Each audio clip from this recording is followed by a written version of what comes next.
자, 시작합시다. 네, 원래 순서로는 지금 이제 9월 평양 공동선언을 중심으로 한 여러 가지 과정을 보기로 했는데 가장 따끈따끈한 것부터 먼저 보기로 하죠. 문재인 대통령 유엔 연설에 관한 평가. 물론 문재인 대통령 연설 이전에 국내에 더 주목받았던 것은 BTS 방탄소년단의 유엔 연설이 일반인들한테 굉장히 주목을 받았죠. 근데 문재인 대통령 연설을 두고 이제 뭐 지지하는 쪽에서는 뭐 정말 세계에 향해서 한반도 평화를 주도했던 대단한 연설이었다 이런 평가도 있고요.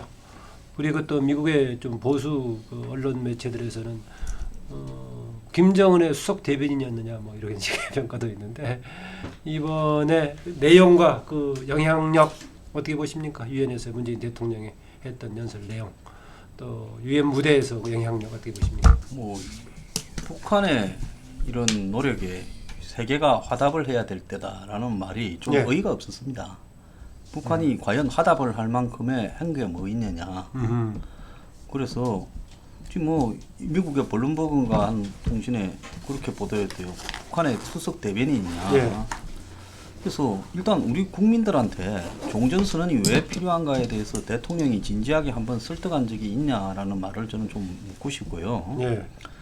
그 다음에 이 종전선언이 우리한테 가지는 어떤 이 효과나 충격에 대해서 다르게 바라보는 세력들도 많지 않습니까? 야당도 있고요, 보수도 네. 있고요. 그런 부분에서 이런 중요한 문제들을 집권을 했다고 해서 언론하거나 이야기를 반대하는 이야기를 듣지 않고 일방적으로 밀어붙일 수 있는 것인가? 진짜 국민투표라도 한번 하고 가야 될 거 아니냐? 뭐 지지가 높다며요. 그럼 국민투표라도 한번 하든지. 안 그러면 이런 부분을 가지고 대통령이 직접 설득을 하고 야당과 대화도 하고 그래서 우려하는 점이 뭔가에 대해서는 그런 일이 없도록 하겠다라는 이야기도 좀 하고 가야 되는 거 아니냐. 예. 그런데 미국에 가서 트럼프 앞에서 종전선언은 정치적 선언이라서 했다가 안 되면 취소하면 된다. 그 무슨 길거리에 이 물건 파는 것도 아니고 막 물리고 그 다음에 또 다른 이야기 뭐 미국이 북한이 비핵화 안 하면 그냥 두겠냐. 그래서 전체적으로 봤을 때 예. 어쨌든 북한의 편에 서서 미국을 설득시켜가지고 종전선언 도장을 찍고 보자. 찍고 나면 다시 물리지 못할 거다. 그런 이야기를 했다고 보기 때문에 저는 한국의 대통령으로서 매우 유감스러운 발언을 했다. 예. 정말 국익을 위한 건지 의심스럽다 이 생각합니다. 예. 유창섭 박사는 저는 같은 사실을 놓고 이제 정반대 이제 평가를 하게 되는데요. 예. 저는 문재인 대통령이 이번에 방미 기간 동안에 중재자로서의 역할 이거를 작심하고 아주 이제 적극적으로 나섰던 거로 뭐 보여요. 예. 특히 트럼프 대통령하고 정상회담 가질 때도 그렇고 유엔 총회 연설에서도 그렇고 종전선언의 필요성이나 절박성을 아주 이제 크게 강조를 했거든요.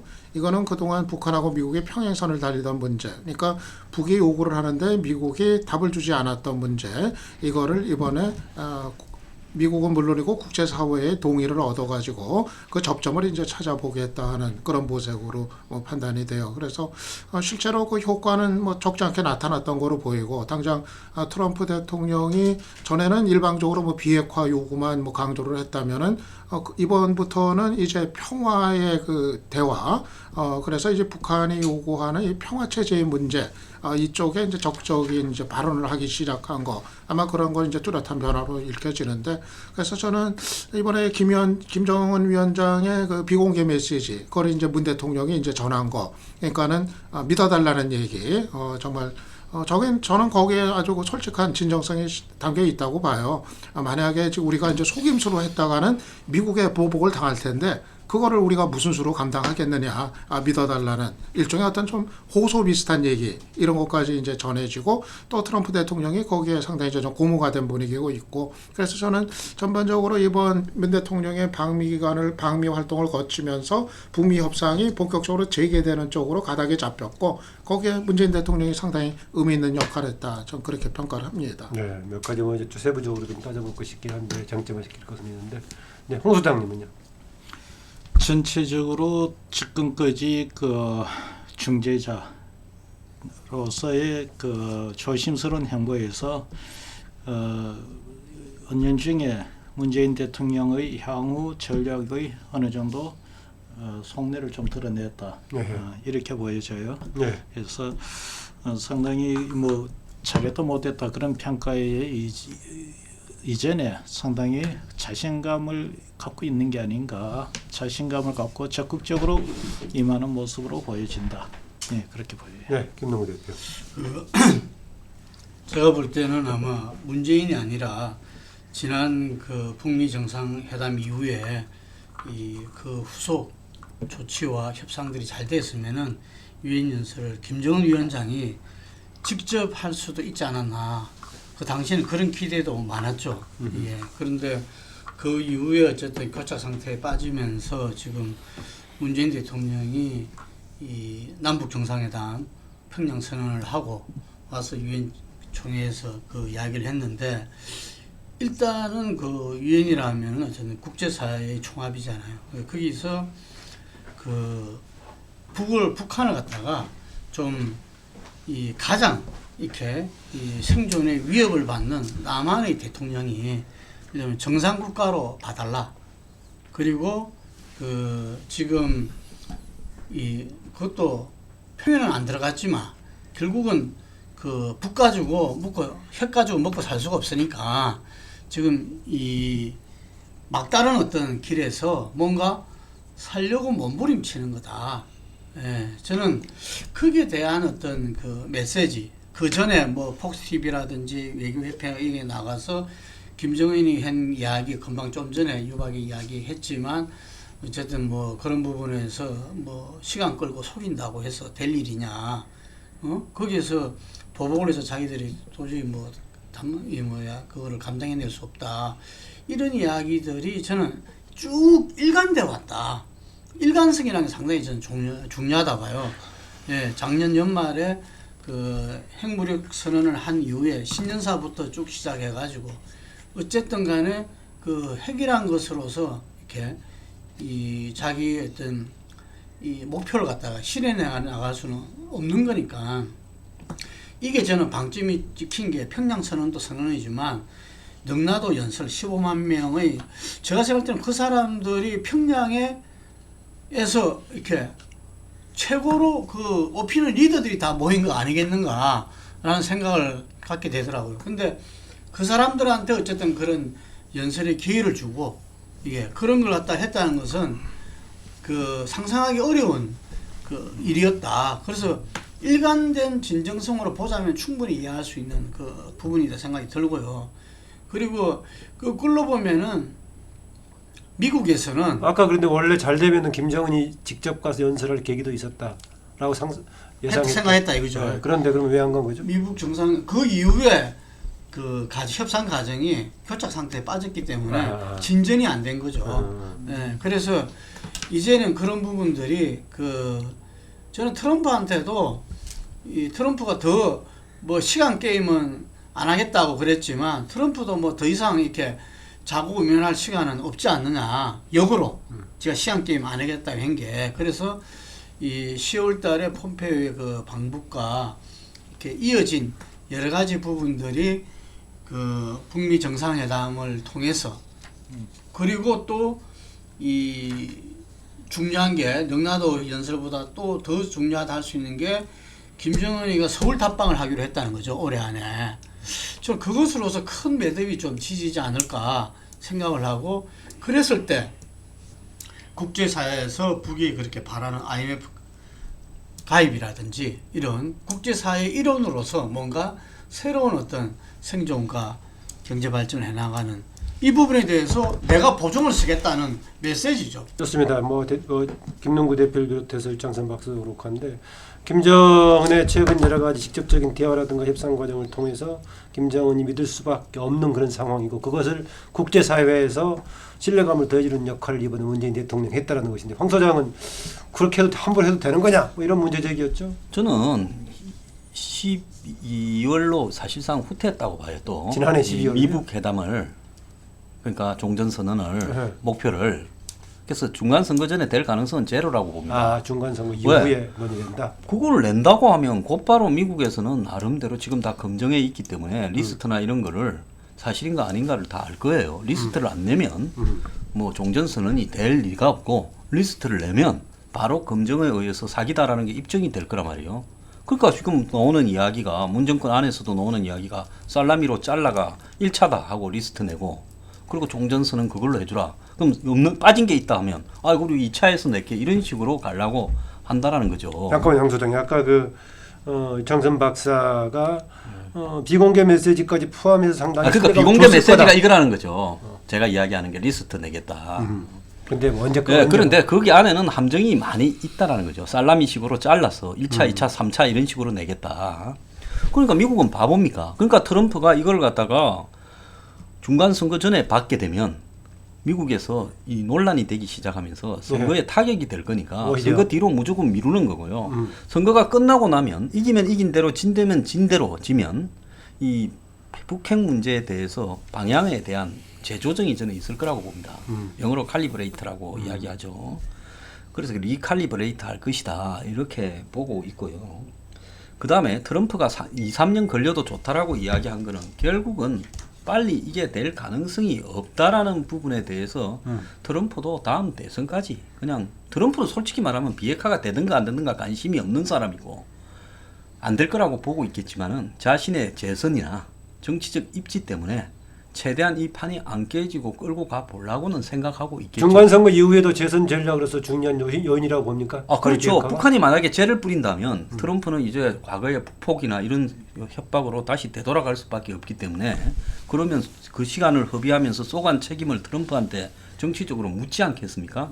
특히 선거에서 지게 된 상태에서 이런 상황이 벌어진다면 트럼프는 굉장히 어려운 이런 상황에 놓이게 되겠죠. 그러니까 트럼프는 자신이 재선될 때까지는 북한 문제를 끌고 가고 재선되고 나서는 이거는 뭐 되든 안 되든 북한이 안 하면 쪼든지 뭐 한 방 때리든지 그건 내가 알 바 아니다 이런 생각을 하고 있을 거라고 봐요. 그렇기 때문에 트럼프는 어쨌든 2017년 11월 2020년이네. 2020년 11월 달 미국 선거까지는 이 판을 끌고 가면서 된다 잘 돼간다 그리고 무슨 편지를 받았다 긍정적이다 잘 될 거다라고 말을 하면서 끌고 가는 수밖에 없다는 거예요. 아까 유 박사 얘기는 지난 그 평양 선언뿐만이 아니라 이후에 비공개 메시지까지 포함하면은 상당히 구체화되고 진전된 내용일 거다. 그래서 신뢰감을 줄 수 있다라고 보는 견해 아닙니까?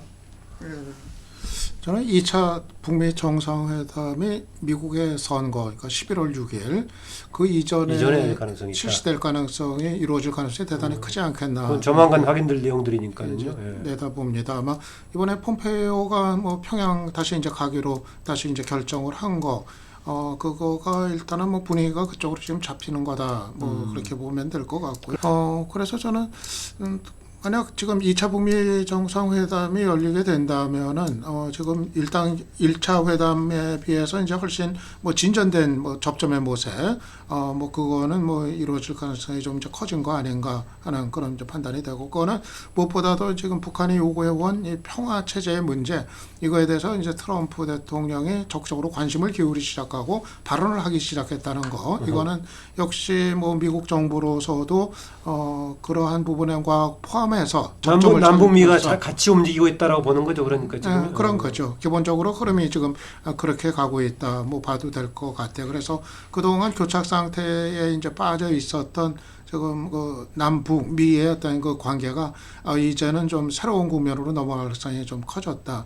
그렇게 이제 봅니다. 네, 홍영기 수장은요. 아까 했던 뭐 발언이긴 한데 뭐 추가해서 또 서로 다른 견해가 나왔으니까 종합해서 제가 보건대는 뭐 사실 그 남북 정상 간에 지금 그 메시지 회담 이후 트럼프한테 어떤 그 내용을 지금 전달했는지는 정보 영역이니까 저희들이 정확하게 판단은 못 하겠습니다. 그러나 저희들이 내가 추측컨대는 북한이 생각만큼 그렇게 지금 느긋한 상황이 못 돼요. 굉장히 지금 절박한 상황이다. 그래서 제가 판단되는 뭐 살라미 전법을 이야기를 하시는 것 같는데 아마 우리가 추측하는 것보다 좀 더 진전된 안을 트럼프가 조금 더 만족할 수 있는 안을 내놨을 가능성이 오늘 더 크다고 봐. 저는 두 가지를 이야기하고 싶은데 하나는 뭐냐면 그 최근에 방송 3사를 포함한 그 여론조사에서 그 문재인 대통령이 다시 70% 이상으로 그 상회했잖아요. 그리고 그뿐만 아니라 요즘 남북 정상회담에 대한 어떤 이 평가 그리고 놀라운 거는 그 김정일 위원장의 그 서울 답방에 대한 의견 이런 부분들이 뭐 80% 이상 되는 거 보고 그 우리 조사 전문가 계시지만 그 민심이 어떤 답을 했을 때는 그 답이 그냥 나오는 건 아니다. 그래서 저는 어쨌든 그 경제가 어렵고 거기에 대한 불만은 여전히 꽉 차 있음에도 불구하고 이 정도 프로테지가 나온 거는 남북 평화의 그 대흐름에 대해서는 국민들이 엄청나게 기대를 하고 있구나 이런 생각을 저는 가지게 되고 두 예. 번째는 트럼프에 대해서는 우리 황 소장이 대통령 당선을 맞출 정도로 그 이야기는 유명한데 하여간 제가 볼 때 이 지난번에 황 소장이 이번 그 중간 선거에서 이 공화당 이길 확률이 높다 그렇게 이야기했어요. 아니 일 확률이 낮다고 했지. 낮다고? 근데 어쨌든 뭐 낮대. 녹취록 확인해 보려고? 확인해봐요. 난 한 번도 이긴 답이 높다고. 아니 이게 그 공화당이 이길 확률이 낮대요. 이제 중간 선거는 우리가 아는 재보선하고 미국 중간 선거는 완전히 틀리잖아요. 이게 뭐 하원은 전부 다 새로 뽑고 그냥 그 상원의 그 반을 3분의 1. 3분의 1을 뽑고 그다음 주지사들 이렇게 그 하기 때문에 우리나라 뭐 이 총선에 버금가는 큰 선거죠. 중간 선거라는 게. 그런데 이 선거에서 보면 미국은 항상 두 개의 어떤 큰 이슈가 있었다고 생각을 해요. 경제란 하나의 그 부분하고 그 다음에 그 이 안보 외교 부분이 있었다고 봐야죠. 근데 이 부분에서 지금 미국 경제는 다들 이야기하지만 이 상당히 양호한 상태예요.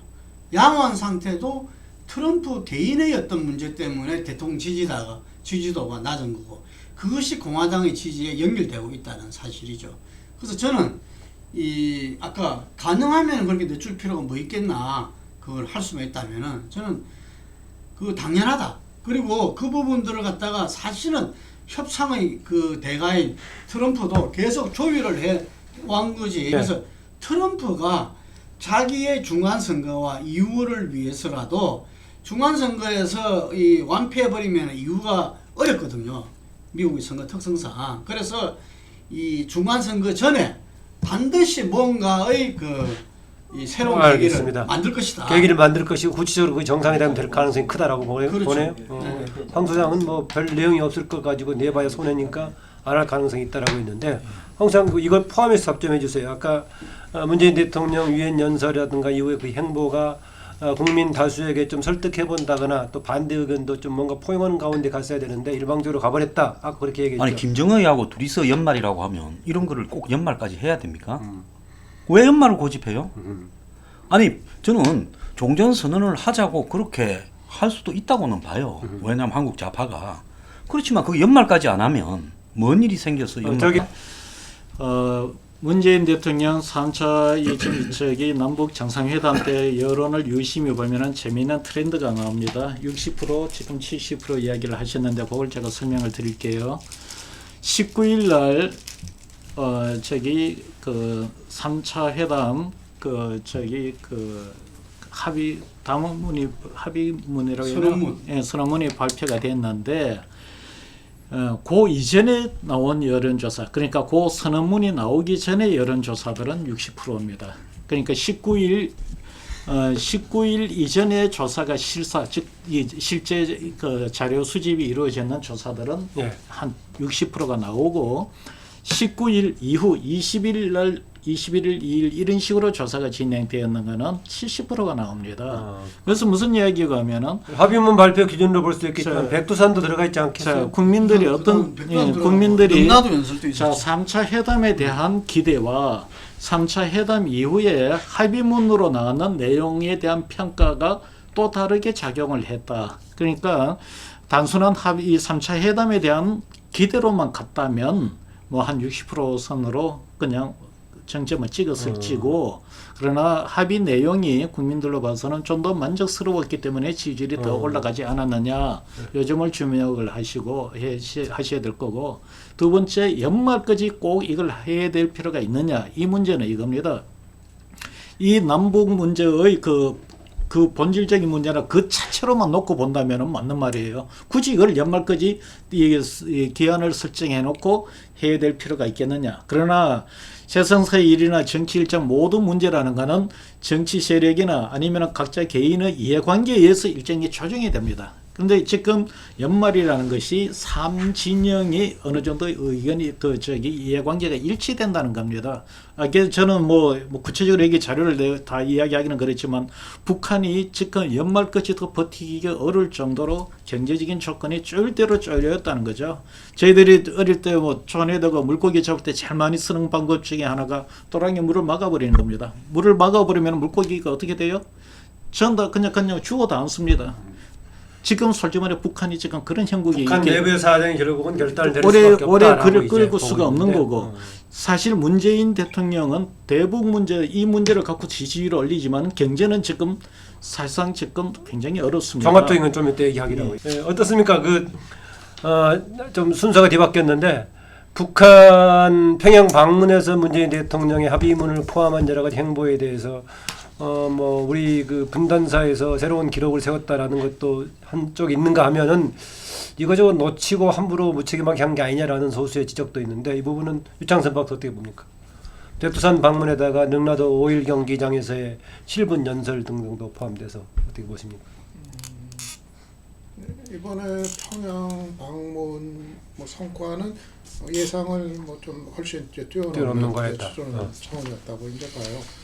저는 이번 문재인 대통령 방북 과정에서 제일 좀 의미를 두는 것이 정상회담 이전에 이 북한 주민들하고의 그 정서적인 거리가 대단히 이제 크게 좁혀졌다는 거, 어떤 그 이제 동질성에 대한 어떤 확인이 이루어졌다는 거, 이게 저는 오히려 더 큰 성과 아니었나 이렇게 이제 생각이 되거든요. 그러니까는 그 영접 행사 과정에서 북한 주민들이 보여주었던 대단히 자연스러운 그 이제 환영의 이제 모습, 그게 과거식 어떤 동원된 어떤 환영이 아니라 정말 카프레이드 할 때 그 아파트에서 몸을 내밀어 가지고 그 창밖에서 그냥 자연스럽게 이제 손을 흔드는 어떤 이제 그런 장면들 같은 거. 평양 시민이 이번에는 상당히 자연스럽고 자발적인 환영이 많았다라고 보군요. 그렇죠. 그러니까 이미 평양 시민들이 이번 대한민국 대통령의 방북이 갖는 의미를 이미 충분히 이제 알고 있었기 때문에 가능한 그런 이제 환영이었다고 생각이 되고, 저는 마지막에 그 5.1 경기장에서의 그 문재인 대통령의 연설,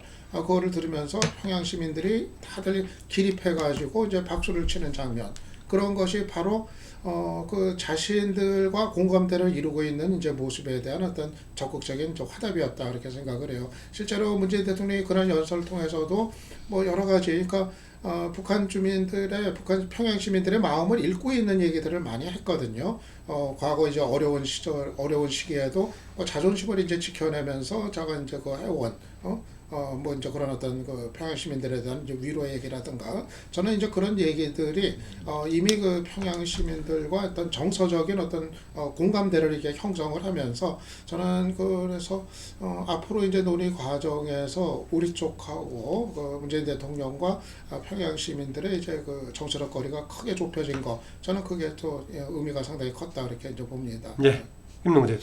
좀 아쉬운 점은 어쨌든 만 해도 그 제1야당인 자유한국당이 그 함께 가지를 못하고, 그리고 지금 다음 주에 그 국회에서 정당 대표들이 그 미국을 방문해서 강경파들한테 이렇게 그 만남을 갖고 이 설득을 하고 한다는데, 거기서도 자유한국당 빠지는 이런 부분들이 상당히 아쉬운 부분인데, 거기서 저는 김정은 위원장이 참모들 반대에도 서울 답방을 결정하면서 태극기 부대의 일부 반대도 있을 수 있지만 정확하게 파악하고 있는 거죠. 그런데 저는 그 발언이 상당히 무서운 발언이다. 왜냐하면은 자유한국당이 지금 이제 태극기의 멍에를 벗어나야 되는데, 이 취지가 자기들의 어떤 태극기 부대 취지가 기본을 깔고 있기 때문에 이걸 또 완전히 뗄 수도 없는, 이게 지금 이번에 방북에 동반하지 않는 자유한국당도 태극기 부대로 카테고리가 된다라고 보네요. 넣어버렸다는 이야기죠. 누가요? 김정은이요? 김정은이 규정한다고 그대로 되나요? 아니 그래 되는 건 아니죠. 그렇게 규정을 해버렸다는 거죠. 그러면 거기에 대해서 자유한국당이 뭔가 다른 메시지와 다른 행동이 필요한 거죠. 그래서 하태경 의원 같은 경우가 남북 문제에서 평양에서는 어쨌든 바른미래당이 다른 목소리를 내야 된다. 차별을 하고, 이번에도 그 방미하는데도 같이 가잖아요. 예를 들면서. 그리고 김관영 원내대표 같은 경우에서도 그 네. 비준안에 대해서 다른 입장, 예를 들면은 비준 동의에 참여하는 어떤 컨셉을 이야기한다든지 이런 부분들이 오히려 자유한국당에 상당히 공공하게 만든다. 네. 이런 점인데 그거는 모두에게 그러니까 문재인 대통령의 반북자치 활동에 대해서는 아쉬움이 아니라 동반하지 않았던 제1야당의 행보가 아쉬운 점이었더라고요. 저는 제1야당에 여러 비판이 있을 수 있다 봐요. 네. 예, 금방 이야기한 대로 뭐 종전선언 뭐 제재 뭐 이런 여러 가지 부분에서도 짚어 나갈 수도 있고 문제 제기도 할 수 있다 보는데 네. 어쨌든 이걸 갖다가 큰 틀에서 함께 가는 이런 모습을 갖춰야 자 본인들의 어떤 제기에도 도움이 될 건데 그걸 빠져버리면은 네. 이게 결국 탄핵의 그 프레임에서 벗어날 수 없게 되는 거 아니냐. 예. 문재인 대통령의 3차 평양에서 있었던 3차 남북 정상회담의 행보에서 주목할 부분 얘기하고 있는 겁니다. 홍장 소장. 저는 북한의 15만 환영 인파, 능라도 경기장에 관객만 15만, 공연한 사람 한 10만 됐다는 거예요. 그 집단 체조 매스 게임 하는데 카드 섹션하고 6개월을 연습을 한다는 거예요. 전날은 거기서 자고 그 다음에 그 거리 이 환영객들은 새벽에 일찍 나왔다. 예. 뭐 차도 북한의 대중교통이 썩 좋지 않으니까 걸어서 나와서 쭉 섰다는데 그게 또 무슨 폭발물 우려 이런 게 때문에 물도 없었다라는 이야기도 있어요. 야당 반대도 역할 분담이랑 다양한 차원에서 남겨둘 필요가 야당은 있다. 당연히 보수라는 이름을 달고 있는 야당은 반대해야죠. 그걸 야당까지도 찬성해줘야 된다고 이야기를 하면 정당이 무슨 필요가 있습니까? 김능우 대표, 정당이 무슨 필요가 있냐고 얘기하는데. 내가 아까도 이야기했지만 반대를 하더라도 네. 큰 흐름에 동참하면서 하는 거하고 그렇기 때문에 지난 탄핵에도 동참했잖아요. 예. 그러니까 바른미래당 정도의 포지션 정도는 뭐 이해할 수 있다라는 겁니다. 거기에서 상당히 비판도 하고 이 뭐 이번에 보면 김관영 원내대표 같은 경우는 네. 이렇게 그 예산 추계를 정확하게 해라 대북 경험에 이런 걸 요구했잖아요. 예. 뭐 여러 가지 그 안보 문제에 있어 가지고도 지적할 부분들은 지적할 수 있다고 봐요. 하지만 그 큰 흐름에 같이 가야지 그 부분들을 갖다가 자기 일부의 그 지지 이런 부분에 어쨌든 간에 이 눈치 보느라 거기에서 지금 이제 전혀 다른 행보를 해버리는 것은 책임 있는 야당의 모습이 아니다 이렇게 보는 거죠. 네. 국내 정치 관련 좀 다시 하기로 하고요. 문재인 대통령 미국 방문에서 한미 FTA 관련 개정에 대한 합의 서명을 했단 말이죠. 뭐 만년필도 선물받았다고 하던데 여기에 대해서는 제가 뭐 자세하게 안 봐서 그러나 모르겠지만은 이견은 좀 비교가 약한 것 같아요. 어떻습니까? 여기서 자동차 부분에 대해서 너무 조금 그렇게 양보했지 않았느냐 정도만 나오고 대체로는 김현정 본부장이 뭐 잘했다는 식으로 얘기하는 것 같던데.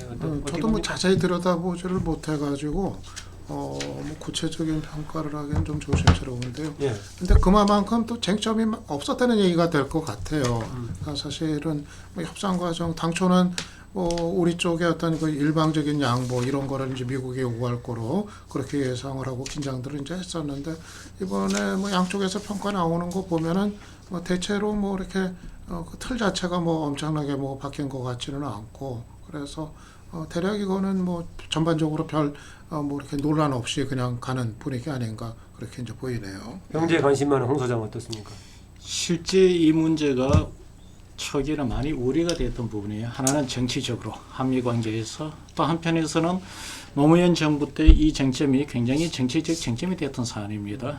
그런데 어찌됐든 재개정의 성격 절차를 밟아서 그러했는지 예상과 달리 큰 쟁점화되지 않고 또 일본이나 다른 국가의 그 미일 간의 그 협상 이전에 초기에 매듭을 지음으로 인해서 이것이 한미 관계에 더 이상 걸림돌이 되지 않게 했다는 부분에 있어서는 의미가 있다고 봐요. 네. 자동차 부분에 대고 양보를 했다고 하지만 사실 거기 그 픽업 트럭인가요? 그 수출이 우리나라가 자동차가 수출하는 비중이 그렇게 큰 것도 아니고 실제 뭐 미국 기준으로 국내에 적용하는 부분도 5만 대까지 늘었는데 그 부분도 놓고 보면은 사실 지금 미국 자동차의 수입 규모를 놓고 볼 때 우리가 크게 잃을 사안도 아니었던 것 같고 하다 보니 제가 보건대는 지금 이 한미 FTA가 단순한 게 한미 FTA 그 경제적인 측면만 염두에 두고서 협상이 전개가 된 게 아니고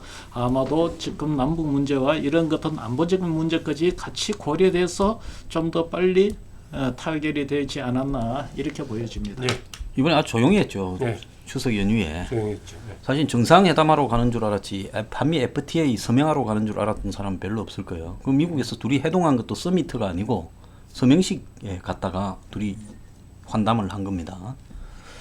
그래서 아니 FTA 간다고 서명하러 좀 떠들썩하게 안 하고 가고 왜 조용히 가가지고 이렇게 FTA 서명을 해서 발표하고 만년필 주니 안 주니 할 때 알았지 않습니까?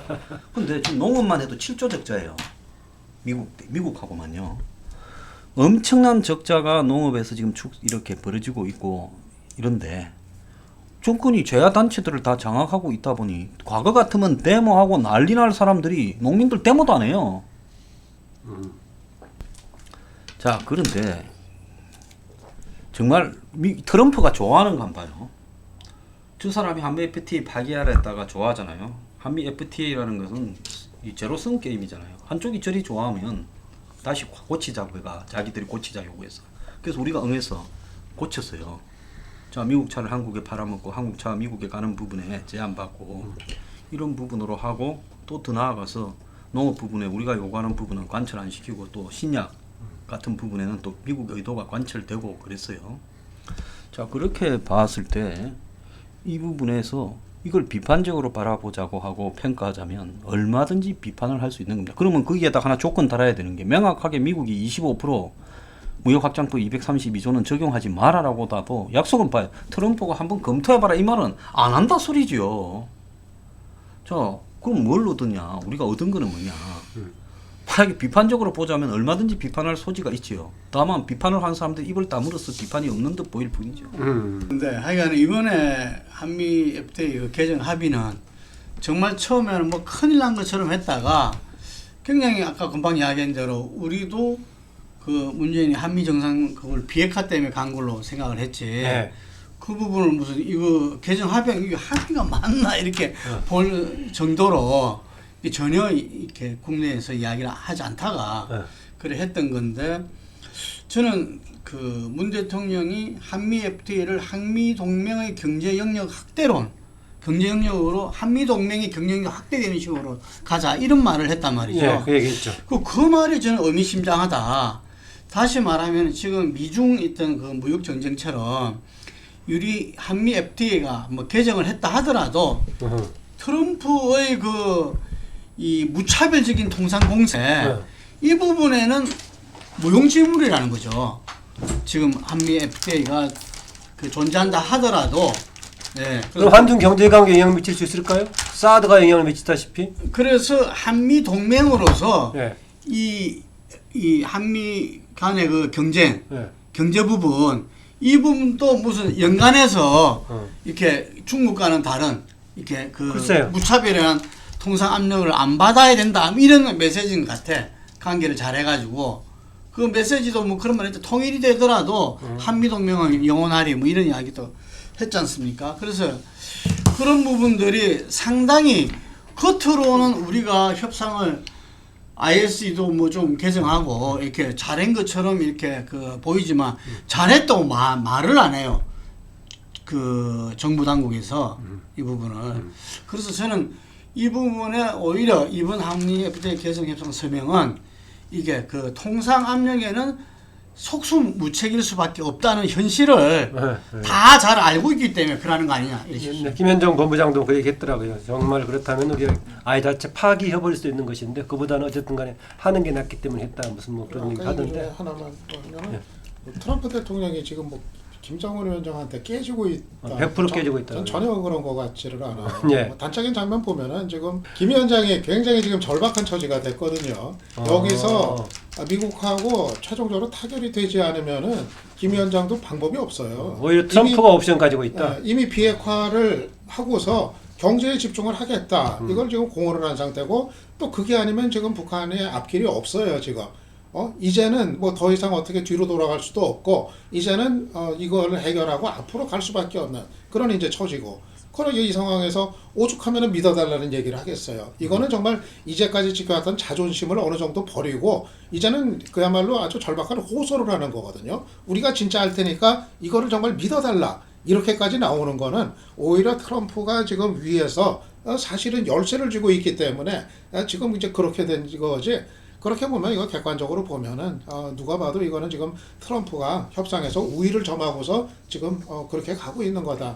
그렇게 저는 지금 북한 경제에 대해서 우리 네. 그 홍 소장님께서는 지금 이제 더 이상 견디기 어려운 지경에까지 왔다. 예. 올해를 넘길 수 있을 것이냐 이런 이야기를 하셨는데 그 부분에 대해서 팩트 체크를 한번 예, 상이한 진달들이 있더라고요. 그 해보면 좋겠는데 어쨌든 뭐, 한 그냥 중국 방송에서 가보자고요. 럽보를 하면서 북한의 장마당이라는 게 한 600개 이상이 거기 됐는데 그 사람이 하는 말이 급식으로 이제 해결하던 부분은 지났다. 간부들이나 그렇게 이렇게 이 당이나 국가에서 받아서 우리는 이미 이 자력갱생 장마당을 통해서 시장 경제를 통해서 이 먹고 사는데 이미 우리는 그게 돼 있다 이런 이야기를 하더라고요. 그랬을 때 지금 이 경제가 계속 갔을 때는 굉장히 위험한 거죠. 본인으로서는 이게 이 사람들이 잘 살고 먹고 살기 그렇게 다다랐다 이게 중요한 게 아니고 자기가 이 사람들한테 정권이 국민들한테 불안하다. 해줄 수 있는 게 별로 없다는 이야기죠. 경제에서. 그렇기 때문에 이렇게 노선도 바꾸고 예, 지금 예. 일할 수밖에 없다. 변화의 필요성은 오히려 다른 데서 있다라는 이것은 이제 홍 소장하고 조금 북한 경제 상황에 대한 진단 사회적으로 차이가 보면은 있네요. 이제 방금 이야기했듯이 북한 정부, 북한 뭐 정부라고 해야 되나요? 거기에 그 의존을 해서 이 자력갱 사는 게 아니라 이건 이제 장마당이나 이걸 통해서 자력갱생하는 구조인데 문제는 북한이라는 나라가 전체 인민이라고 해야 되나요? 그 사람들을 국민을 대상으로 천원에 대한 혜택을 지지를 받고 유지하는 게 아니고 평양을 중심으로 한 그 상위 계층의 이 지지로서 버티는 건데 그것을 위해서는 그 사람들은 장마당 활동하는 사람들이 아니란 말입니다. 국가에서 책임을 져줘야 되는데 그것은 뭡니까? 소위 말하는 그 달러인데 달러가 지금 고갈이 됐단 말이에요. 국가 경제 차원에서 문제는 지금 여기다가 이왕에 알아서 사는 사람들이라 그렇다 치지만 평양을 중심으로 한 그 위 계층들이 버틸 지금 돈이 지금 고갈이 되고 있으니 예. 그거는 정확히 그 당국에서 알 거란 말입니다. 자기네들이 달러가 얼마나 남았는지를.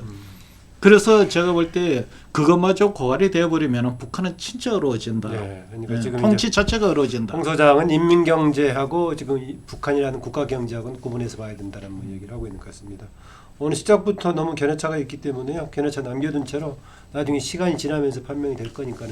일단 현 상황에서 남북 미국의 지금 이제 최고 정상들의 행보에 대해서 상당히 서로 간에 공조를 잘하고 있다는 평가도 있고 뭐 또 다른 것도 있고 협상에서 누가 주도하고 있느냐에 대한 평가도 상당히 달라 보이는데 두고 보기로 하고요.